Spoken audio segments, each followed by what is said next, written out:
เออเปิดแล้วล่ะนะบ๊ายบายไอหลวงพี่มานิดอยู่ไหนล่ะไอเนี่ยเขาบอกต้นเนี่ยไปยังไงเอาตั้งแต่นี้ก็เดี๋ยวไปต้องถวายเนี่ยนะตั้งไว้ในหน้าเดียวเปิดนะพี่เบาเนี่ยแล้วก็ไปดูรุ่มไปอ๋อเขาเร่งมาลูกมาดิลองไม้ดูอ้าวดังแล้ว ฮัลโหล ดังแล้ว ก่อนมาก่อน ดังแล้ว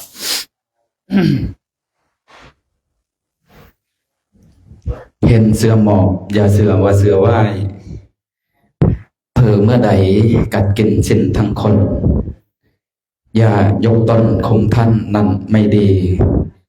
สุขสวัสดีตอนช่วงสายๆวันนี้ อีกวันหนึ่ง ก็ขอโอกาสใส่เสียงนะครับขอกราบอาราธนานิมนต์พระคุณเจ้าพ่อแม่ครูบาอาจารย์พระเทระ พระนุเทระ พระนมัชฌิมนวกะสมณเณรแม่ชีอุบาสกอุบาสิกาเดี๋ยวเข้ามาสู่สถานลานธรรมเดี๋ยวเราจะมีกิจกรรม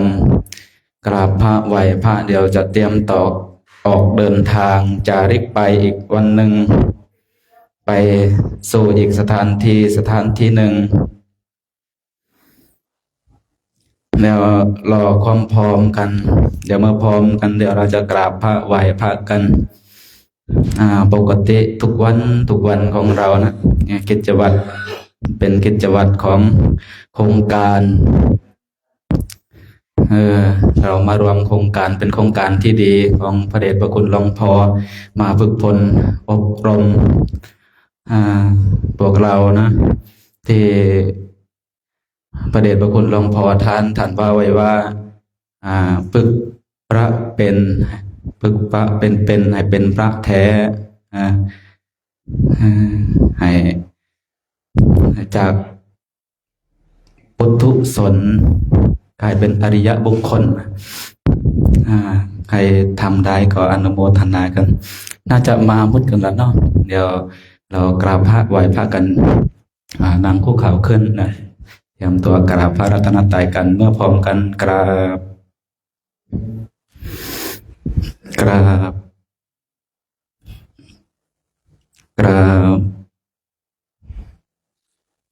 ขอโอกาสคณะสงฆ์เป็นต้นเสียงโยโสภะคะวะอะระหังสัมมาสัมพุทโธสวากขาโตเยนะภะคะวะตาธัมโมสุปฏิปันโนยัสสะภะคะวะโตสาวกสังโฆธัมมายังภะคะวันตังสัทธัมมังสัสสังฆังอิเมหิสักการะหิยะทาระหังอาโรปิเตอภิปูสยามะ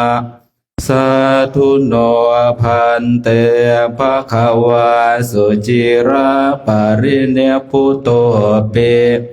ปัสสิมาสนตานุกรรมปมานาสังอิเมสการะทุกขตาปันนาการะปุเตปฏิคันหาตุอัมหากังเทียคารตังหิตายาสุขายาอะระหังสัมมาสัมพุทโธภะคะวะพุทธังภะคะวันตังอภิวาเท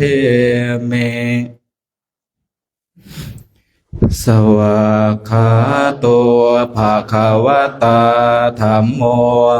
ธัมมังนามัสสามิสุปฏิปันโนภะคะวะโตสาวกสังโฆสังฆังนะมามิ หันธรรมยังพุทธัสสะภะคะวะโตปุพพาคณมกรังกโรมาเสนะโมตัสสะภะคะวะโตอะระหะโตสัมมาสัมพุทธัสสะนะโมตัสสะภะคะวะโตอะระหะโตสัมมาสัมพุทธัสสะนะโมตัสสะภะคะวะโตอะระหะโตสัมมาสัมพุทธัสสะหันธรรมยังพุทธานุสติธัมมานุสติสังฆานุสตินะยังกะโรมะเสอิติปิโสภะคะวะอะระหังสัมมาสัมพุทโธวิสัยจารณะสัมปันโนสุขโตโลกวิทูอนุตตรปุริสธรรมสารถิสัทธาเทวมนุสสานังพุทโธภควาติสวากขาโตภควตาธัมโมสันติอากาลิโกเอหิปัสสิโกโอปานายิโกปัจจตังเวทิตาโพเวนเฮียเตสุปฏิปันโนภะคะวะโตสาวกสังโฆโอสุปฏิปันภะคะวะโตสาวกสังโฆยายาปฏิปันโนภะคะวะโตสาวกสังโฆสามีจิปฏิโนภะคะวะโตสาวกสังโฆจัตตาริปุริสายุคานิอัตถปุริสปุคาลาเอสะภะคะวะโตสาวกสังโฆอาหุเนยปาหุเนยโยธากิเนยโยงอัญชเลียกรณิโยนุตตรังปุญเขตังโลกันชาเตสยันตัวพุทธิยามุลยสกายานังนันติวันตโนเอวังตวังวิสโยโหยันสุสยมังคะเลอปาราสิตาปัลลังเกสิเสทาวิปัวคาเรงอภิเสเกสัมภพุทธานังปัตตวังปะโมทัตติสุนัขขันตังสุมังคะลังสุปะภะตังสุวันทิตังสุขโนโมโหโตจะสุเยทังปรมจาริสุปทักขินังกายกรรมังวาจากรรมังปทักขินังทางขินังมโนกรรมังปะเนทิเตทักขินาปทักขินาเนกาตวานาลพันตเทปทักขิเนเมตตายะเพียขเวเจโตวิมุตติยาวิตายาภาวิตายาภาหุเลกตายาญาเนกตายาวันทุกตายาอนุทิตายาปริจิตายาสุสมารัตถายาเอกาทัสสานิสัพปติกังขากตเมเอกาทัสสะสุขสุปฏิสุขังปฏิพุสตินาปาปะกังสุปินังปัสสติมนุษสานังปิโยโหติอมนุษสานังปิโยโหติเทวตารักขันตินาสะอาคิวาวิสังวา ทังวากามติตุวตังเจตังสมาธิยติมุขวันโนเวียบสิทธติอาสัมมระโหกาลังกโรติอุตตะเรงอาปติเวทตัวพระมะโลกัวปะโคโหติเมตตายาเพียขเวเจนตัววิมุตติยาอาเสวิตายาภาวิตายาบาอุเลยาเนกตายาวันทุกตายาอนุติตายาปะเรจิตายาสุสะรัตถายาอิเมเอกาทัสสานิสังสาปติกังคติอิธรรมวัวจัมภควาอัตตมนาเตเปียกุภควะโตภาอภินันทุนเตภวตุสัมภมังคะลังรักขันตุสัพพะเทวตาสัพพะพุทธานุภาเวนัสสะทาโสติภวันเตภวตุสัพพมังคะลังรักตุสัพพะเทวตาสัพพะธรรมานุภาเวนัสสะทาโสติภวันตุเตภวตุสัพพมังขันตุสัพพะเทวตาสัพพะสังฆานุภาเวนัสสะทาโสติภวันตุเตพันธมยังเมตตาปรนังกโรมาเสสัพเพสัตตาอเวราโหนตุขอสัพพสัตว์ทั้งหลายทั้งปวงที่เป็นเพื่อนทุกข์เกิดแก่เจ็บตายด้วยกันทั้งหมดทั้งสิ้นจงเป็นสุขเถิดอย่าได้มีเวรต่อกันและกันเลยอาภยาปัชชาโหนตุจงเป็นสุขเถิดอย่าได้พยาบาทเบียดเบียนซึ่งกันและกันเลยอานิคาโหนตุจงเป็นสุขเถิดอย่าได้มีความทุกข์กายทุกข์ใจเลยสุขีอัตตานังปริหารันตุจงเป็นสุขเถิดอย่าได้มีความทุกข์กายทุกข์ใจเลย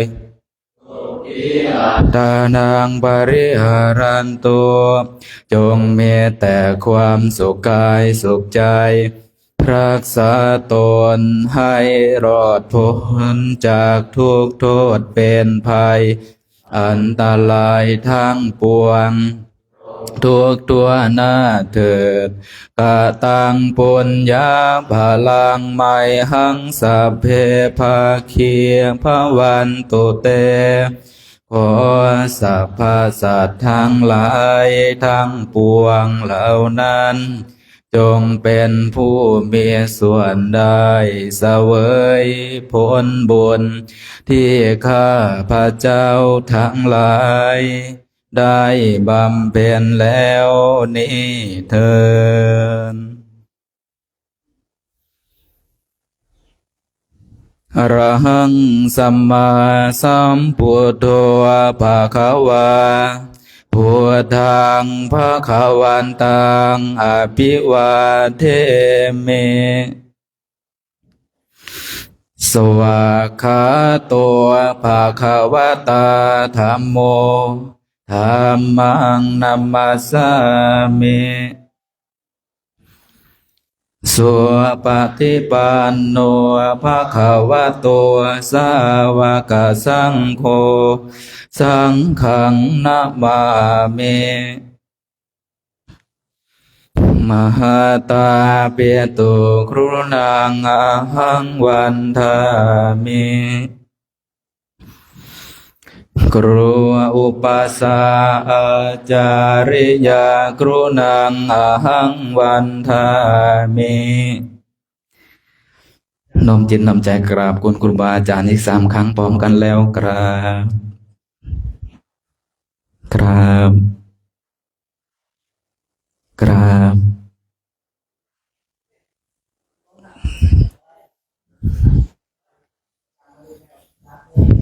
เดี๋ยวบนสัมภาระขึ้นครับเดี๋ยวไป ทางนั้นอยู่วางเจดีย์นะ เดี๋ยวไปตั้งแถวกันยุดทางขังนาเจดีย์ครับเอาไม้ไปให้ ว่าคนใช้ไม้ทำไม้ครับแต่ไม่ได้ส่งมา นี่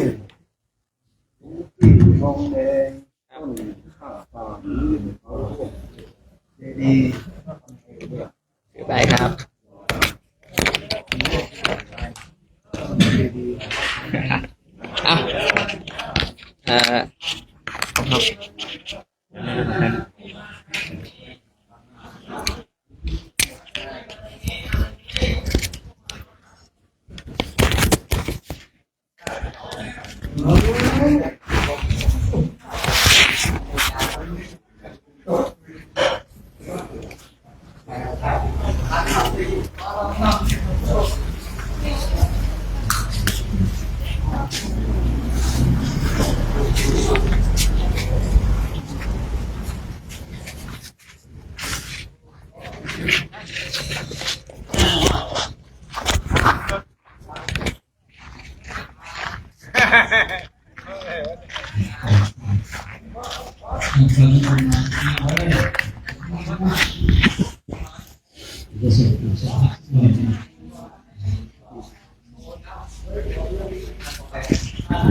ครับ ครับ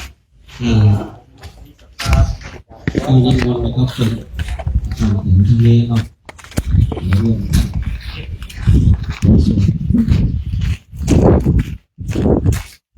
จะยังโตสักหน่อยจะได้เสร็จไวๆนะ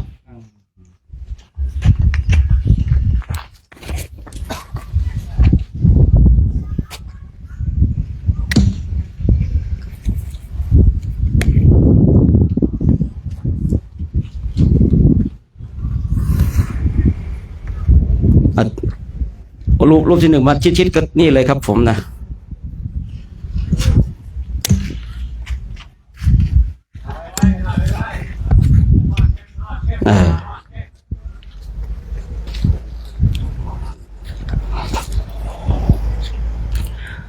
ในวันนี้เราได้มาภาคที่วัดห้วยน้ำดิบเนาะได้มีท่านพระอาจารย์พระครูตึกประหลัดเนาะประหลัดวิชัยเนาะในความอนุเคราะห์สงเคราะห์เราเป็นอย่างดีเลยเนาะเราก็ก่อนออกเดินทางทุกวันเนี่ยเราก็จะทำหน้าที่ของเราเป็นอย่างดีเลยนะอ๋อใครจะร่วมสร้างเนี่ยมาพระคุณเจ้านะไหนวันมงคลสำหรับเรานะโอ้เอาไม่แน่นนะหลุดติดมือนะใครเอามานะรวมสร้างกันนะขึ้นมาต้องสูงหน่อยเนาะบุญนี่ต้องขึ้นที่สูงนะใครจะร่วมบุญนะครับใครนะครับผมนะว่าใครจะร่วมก็มานะตามกำลังนะครับผมนะตามกำลังพระก็ได้เด่นก็ดีที่ยิ่งชอบนะไม่ใช่ชอบที่นะชอบทำบุญนะพระก็ได้เน้นก็ดีที่ยิ่งชอบนะมาร่วมกันนะเอาใครมาทำบุญต้องขึ้นที่สูงนะครับผมใครจะมาทำบุญขึ้นที่สูงกันนะครับมาร่วมด้วยช่วยกันนะมาเตอะนะมาด้วยกันเนาะมาร่วมด้วยช่วยกันนะสร้างคุณงามความดีกันเล่นใจผมหน่อยอาศัยผมหน่อยเดี๋ยวชวนคนอื่นทำตัวเองไม่ทำเดี๋ยวเกิดไปชาติหน้ามีแต่บริวารไม่รวยขึ้นมาเลยยุ่งเลยนะผมไม่ฐานไว้นะวัด ทุกการบอกบุญจะต้องมีผมร่วมอยู่ด้วยนะเพราะว่าเราเข้าใจในเรื่องของทานและเข้าใจเรื่องของบริวารนะนะครับเนาะตอนนี้ญาติโยมที่ชมไลฟ์สดอยู่เนาะเพราะว่าตอนนี้ท่านพระครูท่านกำลังจะสร้างเจดีย์เนาะคณะพระของเรามาพอดีเลยก็เลยร่วมกันนะญาติโยมที่ชมไลฟ์สดอยู่นะใครจะ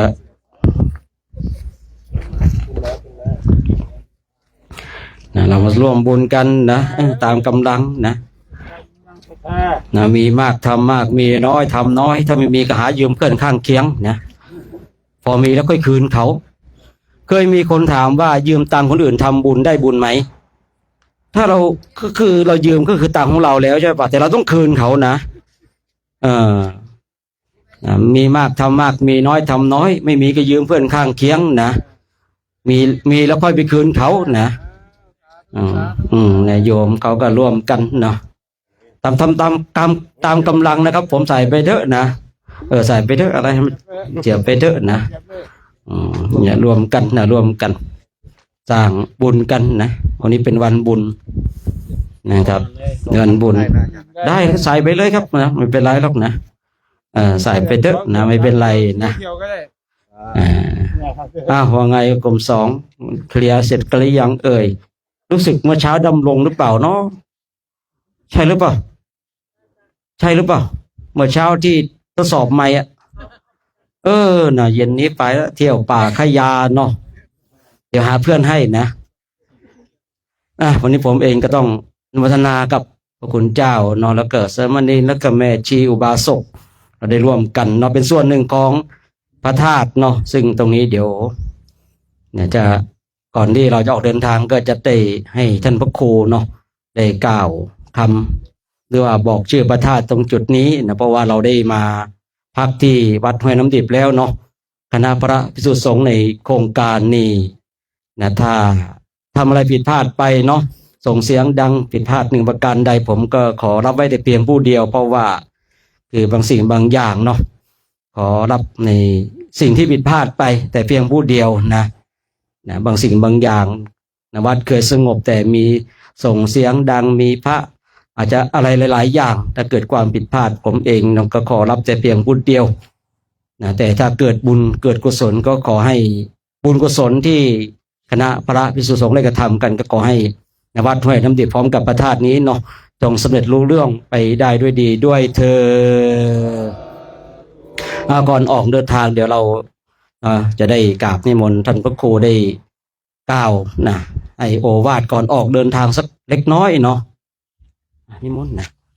ไว้น้อยก็ถวายความนอบน้อมในพ่อแม่ครูบาอาจารย์ทุกท่านนะครับ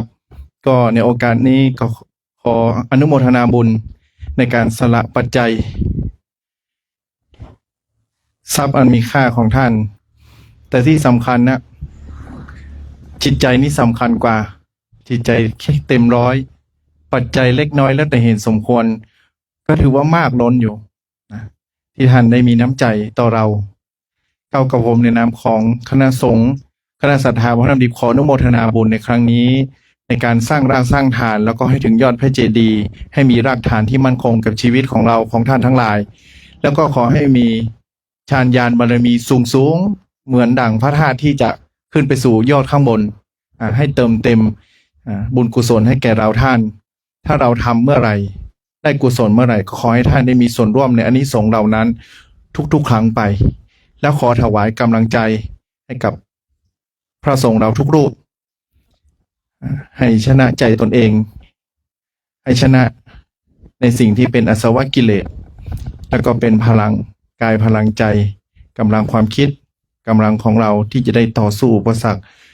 ที่จะมีความเจริญแก่ตนเองและแก่คนที่เรารักสืบต่อไปนะครับก็จึงขออำนวยอวยพรถวายกำลังใจให้กับพระเดชพระคุณท่านหลวงพ่อแล้วก็ท่านพระอาจารย์ทุกรูปคณะพระสงฆ์กัลยาณมิตรกัลยาณธรรมทุกท่านทุกรูปทุกคนก็จึงขออำนวยอวยพรไว้เพียงเท่านี้นะครับอนุโมทนาบุญด้วย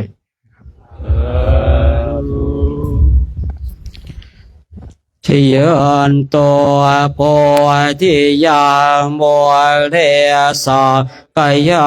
นานาเทวาตโนเอวาตาวังวิชัยโยโหหิชัยยาสุชัยมาคะเลกอปราชิตาบาลาแกสิเสปทาวิปคะเลอภิเสแกสาปะพุทธานาอาคาปะโตปะโมทติสุนาคาตังสุมังคลังสุปาปาตังสุโหติตาสุขโนสุโมโหโตจะสุยิทังพรหมจาริสุปทาขินังกายกรรมังวาจากรรมังปทาขินาปทาขินังมโนกรรมังปเนติเตปัตขินาปทาขินานิกาตวานารพันตเทปาทากิเนนะสาธุเนาะขอโอกาสเดินทางนะครับผมโชคดีมีใจมีโอกาสไปทางเชียงรายแวะนะครับวัดดอยเทพนิมิตรนะเขาจะติดตามไป ครับผมครับผม ครับ บุญมันหนักกับแบบนี้แหละนะเก็บนั่นนะเก็บเสร็จให้เขาจ้ะ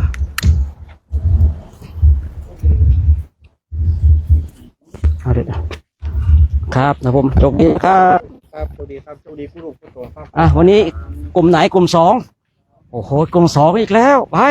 รู้สึกมีความสุขนะเนี่ยไปครับนิมนต์ไปกลุ่มสองนะของอบโกไปโอ้ยวันนี้เนาะเนี่ยคือบางที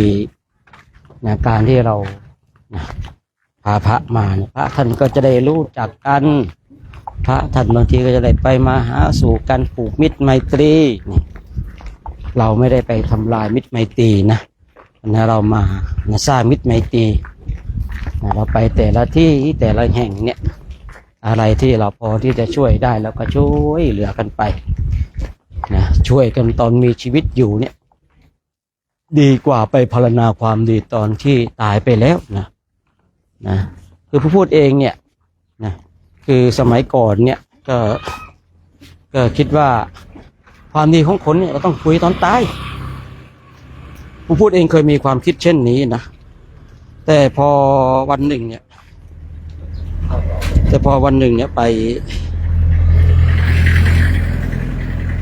ไปร่วมงานศพ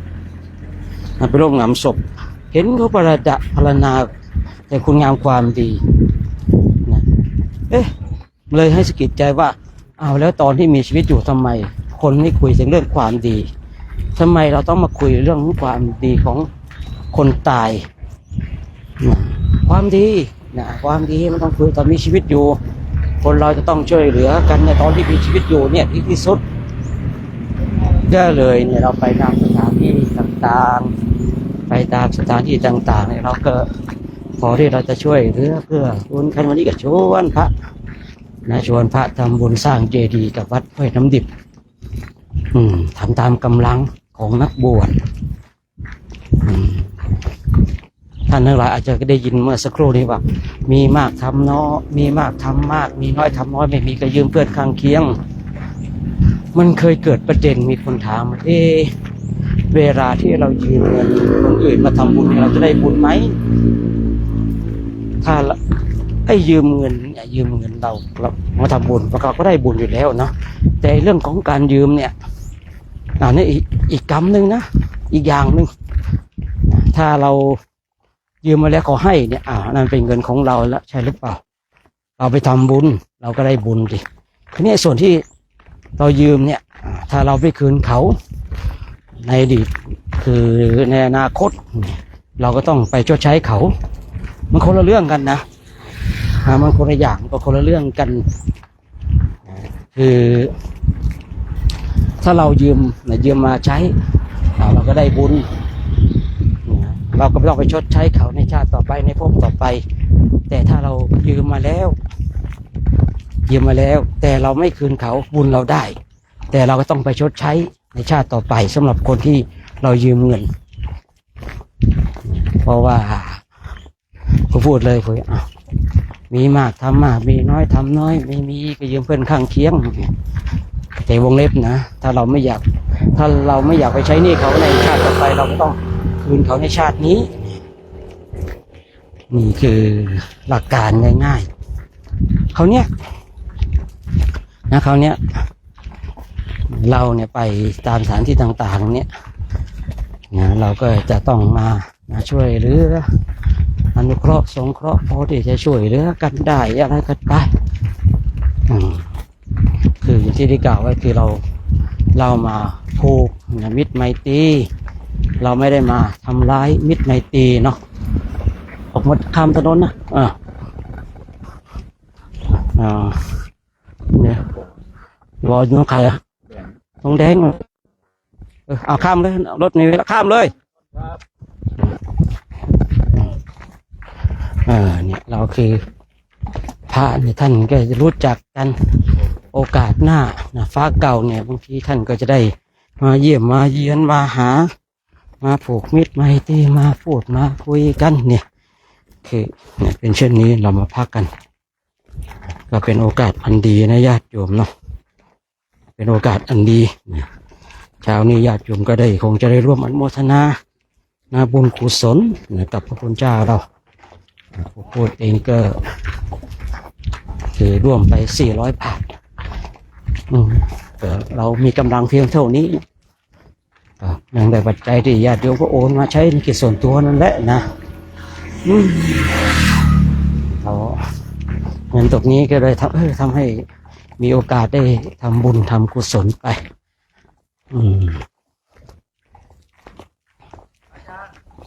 อ้าวอยู่ตรงนี้เหรอสาธุโชคดีสาธุ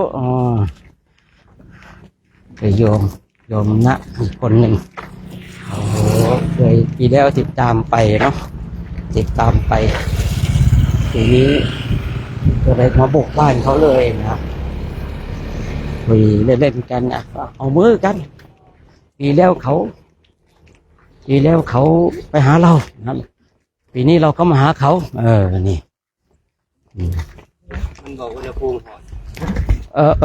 ถ้ามันร้อนแล้วมันจะเป็นอย่างแบบนั้นหยุดมันแต่มันร้อนมันก็จะหยุดอย่างนั้นแหละนะอากาศอีกเครื่องหนึ่งร้อนเกินนะหยุดไร้ไปแล้วนะอันนี้เราก็ไม่ว่ากันเนาะเรื่องพวกนี้มันอยู่นอกเหนือที่เราจะควบคุมได้เนาะวันนี้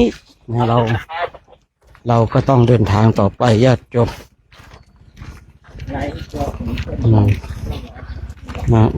วันนี้นี่แดดกำลังร้อนเลย11เนาะจังหวัดอะไรตอนนี้อยู่จังหวัดลำพูนเนาะญาติโยมก็ถามนี่เราอยู่จังหวัดลำพูนเรากำลังเดินเข้าไปเฉียดจังหวัดเชียงใหม่แล้วกลับไปจังหวัดเชียงรายกลับไปที่วัดเนาะไปที่วัดการที่คณะพระภิกษุสงฆ์ได้ออกจาริกเช่นนี้เพื่อเป็นการฝึกฝนอบรมเพื่อผูกมิตรไมตรีกับพระครูบาอาจารย์ตามวัดวาอารามต่างๆแล้วก็พูดง่ายเราไปหาญาติของเราเนี่ย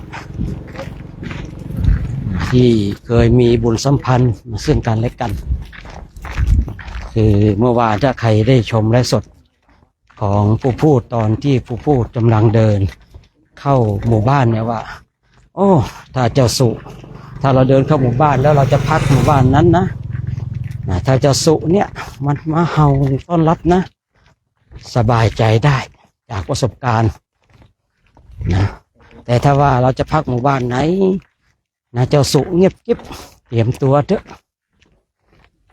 เตรียมตัวอดนะมันก็เป็นอย่างนั้นจริงๆนะอย่างเมื่อเช้านี่ข้าวน้ำโภชนะอาหารคือมันเป็นยังไงก็คือพูดง่ายๆแล้วเมื่อเช้าเนี่ยอุดมสมบูรณ์ชีวิตของพระก็แบบเนี้ย บางทีเกิดขาดบางทีเกิดเกิน เอาแน่นอนไม่ได้เอาแน่นอนไม่ได้ชีวิตความเป็นพระเนี่ยนะบางคราวเกิดขาดบางคราวเกิดเกิน จะขาดจะเกินเราก็อยู่ได้นะมันก็ขับเคลื่อนไปได้ท่านทั้งหลายผมพูดเองก็เลยคุยเรื่องของเรื่องทานบารมีให้กับพระฟังบ่อยๆเพราะว่าคืออำนาจของทานอำนาจของการเป็นผู้ให้กับอำนาจของการตนีที่เหนียวเนี่ยโอ้มันมีอิทธิพลมากเลยนะถ้าคนที่ให้ทานยังเป็นประจำเนี่ยไปที่ไหนก็จะอุดมสมบูรณ์ด้วยข้าวน้ำโภชนาอาหารแต่ถ้าบุคคลใดเนี่ยกรณีไม่รู้จักการให้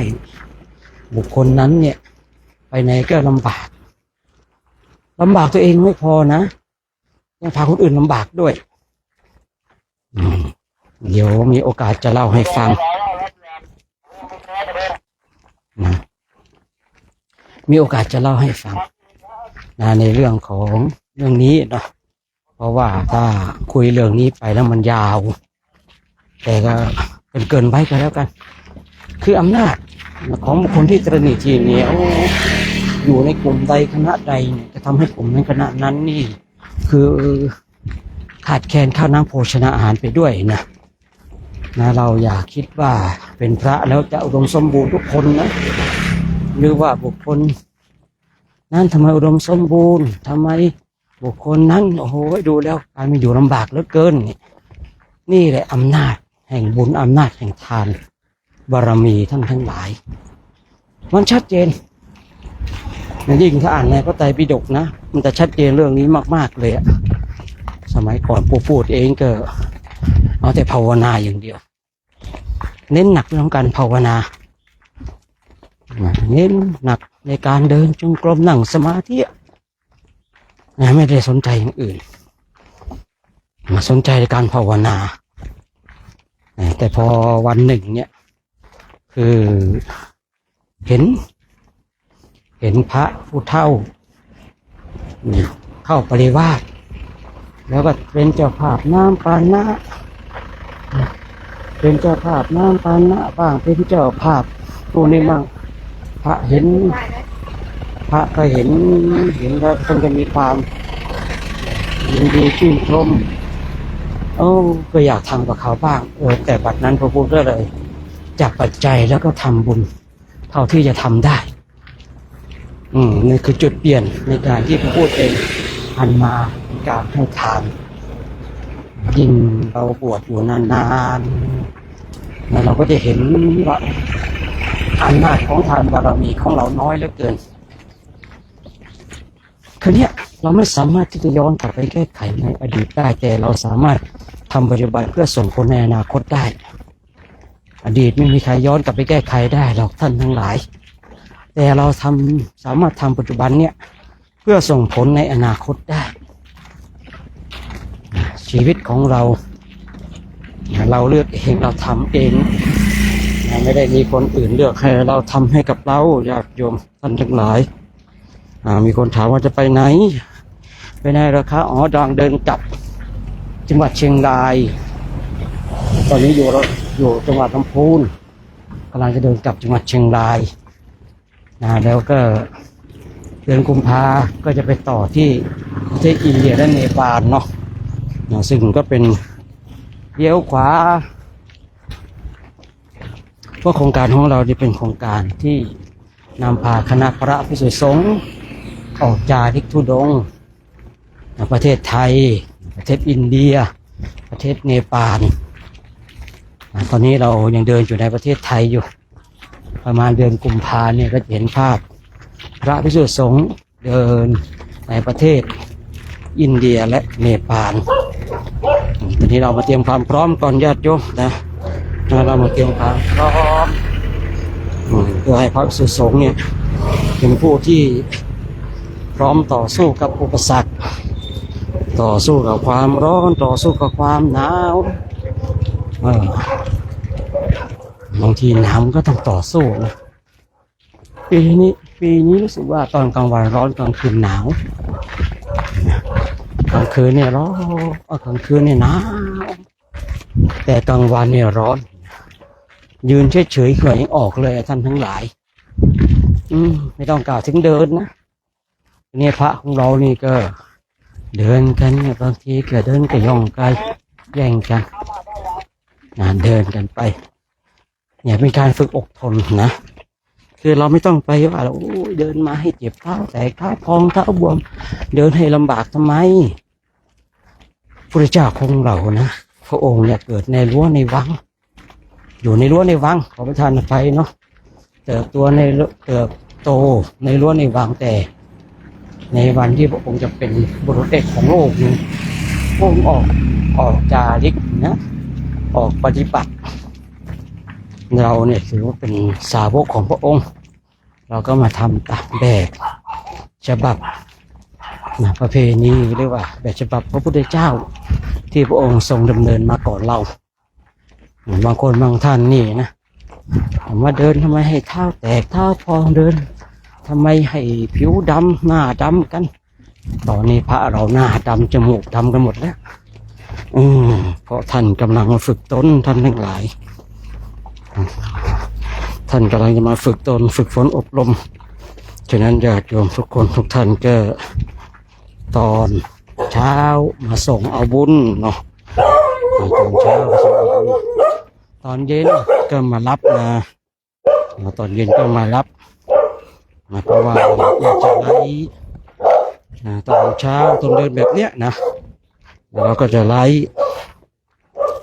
แล้วก็ตอนที่จะถึงที่พักเราก็จะไล่อีกรอบนึงแล้วตอนเย็นตอนเย็นเนี่ยตอนเย็นเราก็จะไล่ในการทำวัดสวดมนต์เจริญธรรมกรรมฐาน3:30ระฆังดังแล้วก็เตรียมตัวทำวัดสวดมนต์นั่งภาวนากันต่อก็จะประมาณนี้เลยในแต่ละวันของเราในช่วงจาริกญาติโยมสะดวกในเวลาไหนก็มาร่วมสร้างบารมีในเวลานั้นในช่วงนั้น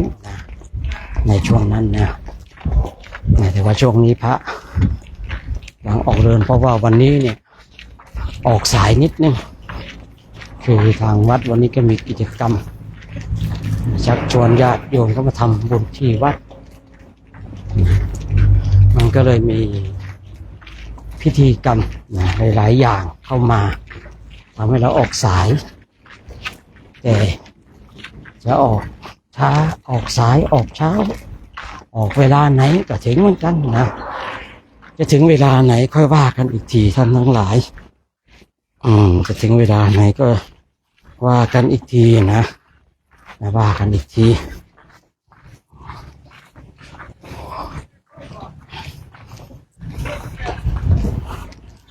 ตอนนี้เรา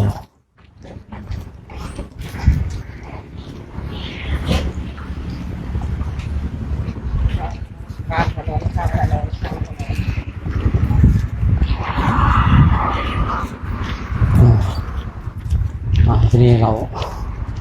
ใส่ออกถนนใหญ่แล้วเนี่ยเนาะออกถนน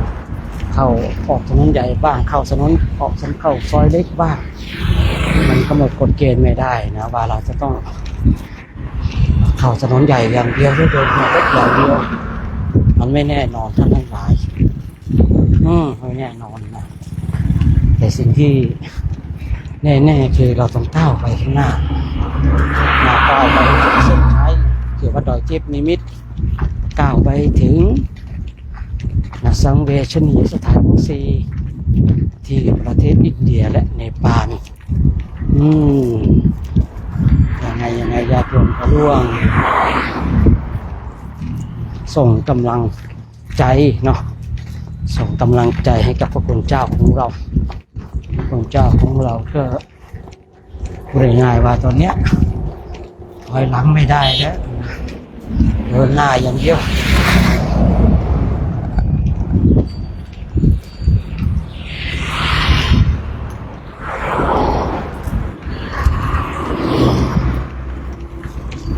นี่เรา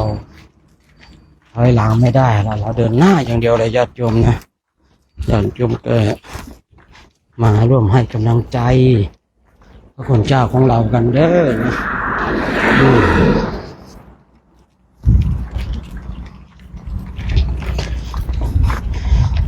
ตอนนี้เราจะเดินคือกล้องเนี่ยมันจะย้อนแสงเนาะแต่ญาติโยมก็พอที่จะเห็นได้นะว่าการเดินของพระเป็นยังไงร่วมอนุโมทนาบุญเอาเด้อญาติโยมโมทนาบุญเอาบอกว่าเดี๋ยวเราจะข้ามถนนไปฝั่งโน้นไม่ทางหลังจะมีรถได้ไงเอาข้ามเลยนี่ข้ามถนนข้ามถนน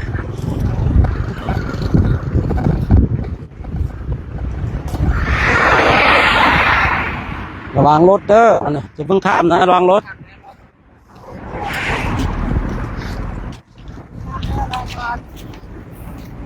อย่าเพิ่งใจเย็นรถข้ามเลย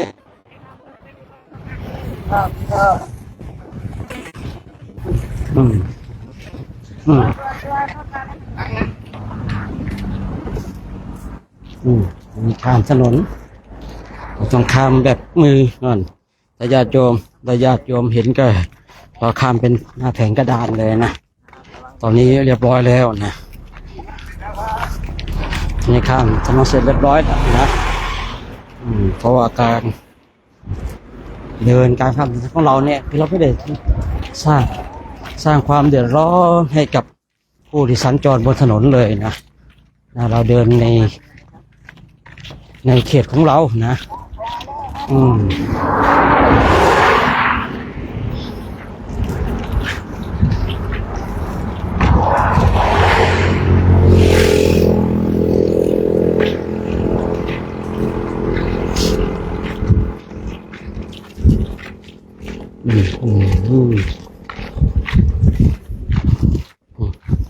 ยังไงญาติโยมก็ร่วมอนุโมทนาบุญกันเด้อนะที่เดินไปก็ต้องดูด้านหน้าด้วยเนาะก็เลยไม่ได้ดูคอมเมนต์แม่น้ำญาติโยมแม่น้ำอะไรก็ไม่รู้นะน้ำนี่เขียวเป็นมรกตเลยนะแม่น้ำนี่เขียวเป็นมรกตเลยนะ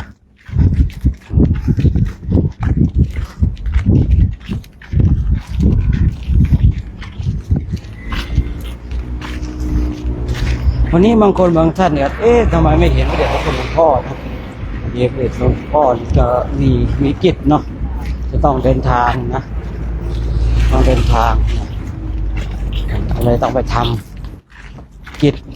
ของหลวงพ่อเนาะของเราก็มาทำหน้าที่ของเราก็มาทำหน้าที่ของเราไปหน้าที่ในการเดินจาริกไป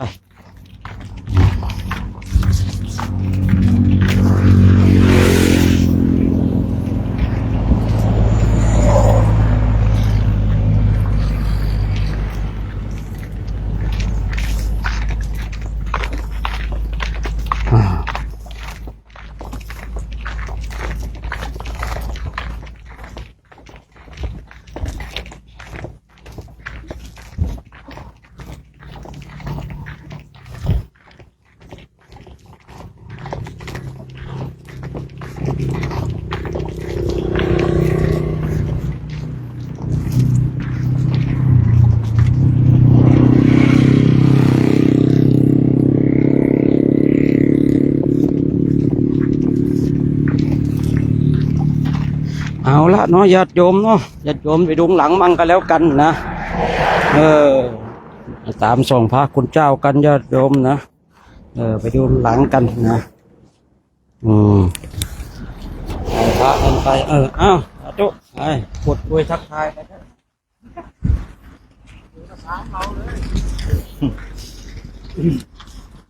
สาธุเนอไปเห็นคลิปนี้กับฝากกดไลค์กดแชร์เนอสถานยันยมนี่ก็คือกระบวนพระธุดงค์โครงการจะลิกธรรมตามรอยบาทพระศาสดาปีที่12ที่ว่าจะธุดงค์ไปพุทธบูชามหาเทศวันโตสาธุนโมพุทธายเนี่ยธุดงค์ไปอินเดียเนปาลสาธุ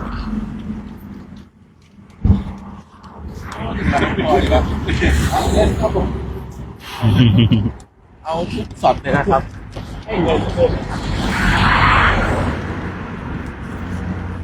สาธุสาธุสาธุขนาดสาธุนี่นะ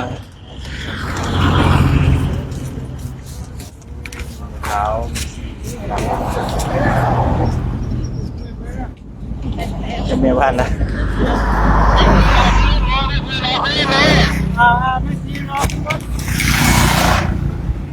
นี่ได้แล้วสัมภาษณ์ก่อนสัมภาษณ์ก่อนเข้าไปเลยเข้าไปเลย โอ้เก็บเถอะผมจะต้องเก็บ เอาสาธุสาธุ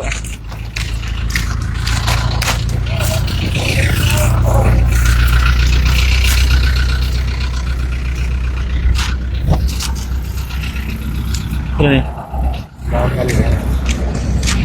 เอาสาธุสาธุเด้อ